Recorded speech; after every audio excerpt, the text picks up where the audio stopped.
dipanggil dengan siapa? Biasanya saya sedang dipanggil dengan Mbak Nina, Bu. Baik, Mbak Nina. Sebelumnya, apa Mbak sudah pernah melakukan sesi konseling seperti ini? Sebelumnya belum pernah, Bu. Jadi konseling itu begini, Mbak. Mbak menceritakan dengan sukarela segala sesuatu yang mengganggu perasaan dan pikiran Mbak akhir-akhir ini secara terbuka. Mbak tidak usah khawatir cerita Mbak diketahui orang lain, karena yang akan tahu cerita Mbak hanya Mbak, saya, dan Allah saja yang tahu. Apakah sampai sini Mbak paham?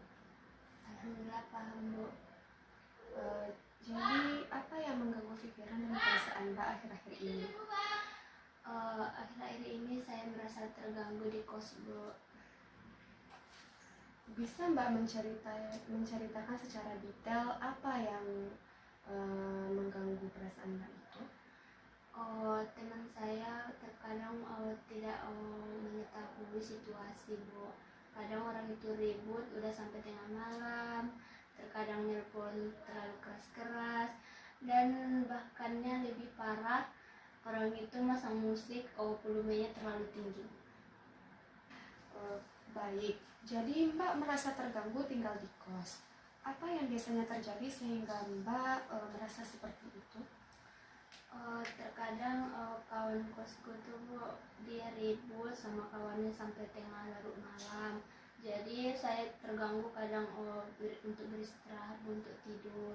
Kadang mau buat tugas juga susah, bukan orang itu ribut sama kawan-kawannya. Bagaimana kondisi itu mempengaruhi kegiatan Mbak sehari-hari? Begini, Bu, jadi saya kurang tidur, telat bangun. Karena telat bangun tuh karena saya jadi terlambat pergi kuliah.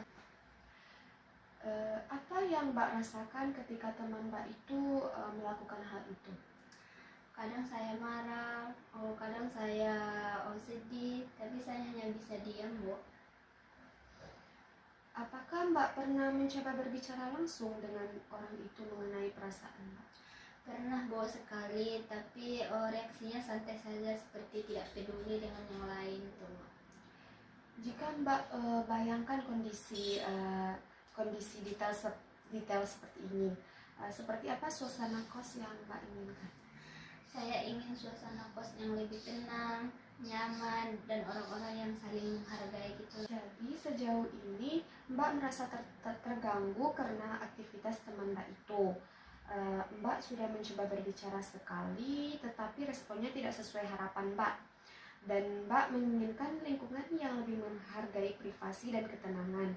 Apakah itu sesuai dengan yang Mbak inginkan? Iya, benar, Bu. Saya melihat bahwa bukan hanya masalah kebisingan yang membuat Mbak tidak nyaman, tetapi ada kebutuhan Mbak untuk dihargai, didengar, dan memiliki ruang yang aman.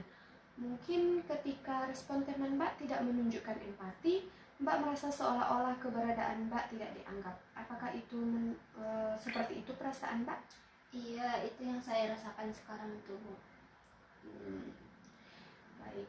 Tadi kan Mbak mengatakan Mbak ingin perubahan, ingin dihargai, dan ingin suasana kos menjadi lebih baik. Tapi Mbak juga memilih diam dan menghindar setelah satu kali mencoba. Bagaimana menurut Mbak? Apakah tindakan Mbak sudah sejalan dengan tujuan Mbak itu? Sebenarnya belum. Saya takut kalau saya bicara lagi nanti malah hubungan jadi buruk antara kami sama dia, Bu. Bagaimana hubungan Mbak dan teman Mbak itu sebelum masalah ini muncul? Awalnya baik, Bu, kami sering curhat, sering nonton bareng. Tapi semenjak dia bawa kawannya ke kos, jadi hubungan kami agak renggang, Bu, gara-gara dia sering ribut sama kawannya dan tidak mengetahui batas waktunya jam berapa gitu. Jadi hari ini kita membahas bahwa Mbak merasa terganggu dengan situasi kos, merasa tidak didengar dan bingung bagaimana harus menyikapinya. Jadi apa langkah selanjutnya yang akan Mbak ambil? Langkah selanjutnya saya ambil, saya akan ngomong kepada dia, Bu.